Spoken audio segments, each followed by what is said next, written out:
Apa alasan seseorang membeli produk asuransi dan mengapa mereka memproteksi diri dalam membeli produk asuransi? Simak pembahasannya. Mari kita perhatikan siklus kehidupan manusia berikut ini. Kehidupan manusia dimulai dari masa kelahiran, masa anak-anak, masa remaja, masa dewasa, masa tua, dan pada akhirnya tahapan kematian.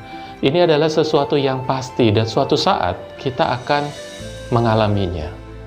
Dalam menjalani hidup ini, manusia menjalani aktivitas sehari-hari, mulai dari belajar, baik di sekolah maupun di rumah, bekerja di kantor ataupun di rumah, dan juga manusia membutuhkan liburan. Nah, dalam aktivitas sehari-hari ini tentunya tidak lepas dari resiko-resiko yang suatu saat mungkin akan terjadi pada diri kita. Misalnya kita naik sepeda, kita akan jatuh, atau misalnya kita sedang di rumah, tiba-tiba ada arus pendek sehingga terjadi kebakaran di rumah.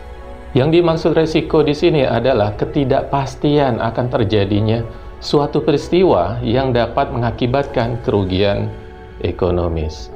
Lalu contoh resiko-resiko tersebut misalnya resiko hancurnya kendaraan karena kecelakaan, resiko tidak bisa melanjutkan pendidikan karena hilangnya penghasilan orang tua atau meninggal dunia, rusaknya bangunan atau terbakarnya bangunan karena arus pendek listrik, dan masih banyak lagi resiko-resiko lainnya.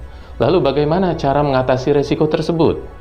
Resiko tidak bisa kita hindari, resiko tidak bisa kita kurangi, atau kita membatasi aktivitas kita untuk menghindari resiko tersebut.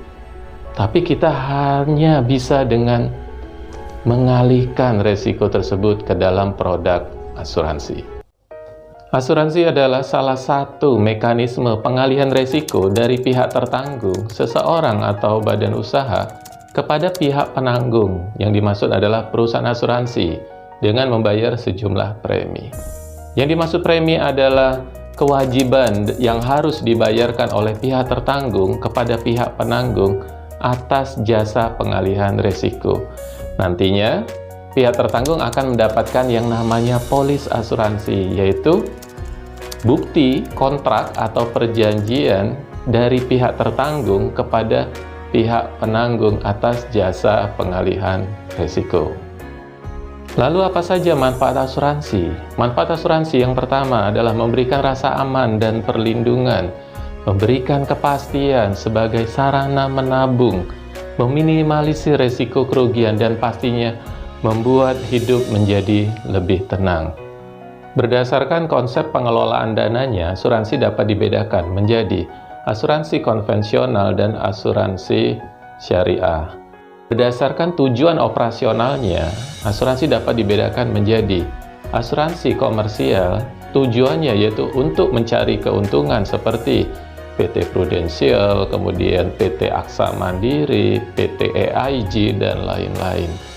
Asuransi sosial adalah asuransi yang tujuannya bukan mencari keuntungan, tapi yang sifatnya sosial melalui perusahaan yang ditunjuk oleh pemerintah seperti PT BPJS Kesehatan dan Ketenagakerjaan, PT Jasara Harja. Berdasarkan jenis asuransinya, yaitu asuransi jiwa dan asuransi umum.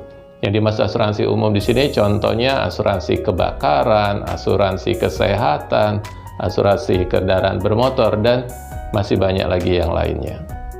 Mari kita perhatikan prosedur penutupan asuransi atau pembelian asuransi berikut ini. Dimulai dari tertanggung menentukan jenis asuransi yang diinginkan sesuai kebutuhan. Kemudian tertanggung melengkapi data dan menyerahkan dokumen. Kemudian nanti pihak penanggung akan melakukan survei risiko. Ketika penanggung menyetujui aplikasi dari tertanggung, maka akan terbit polis asuransi dan pihak tertanggung akan membayar premi dan melakukan konfirmasi pembayaran. Kemudian bagaimana prosedur penanganan klaim dari pihak asuransi?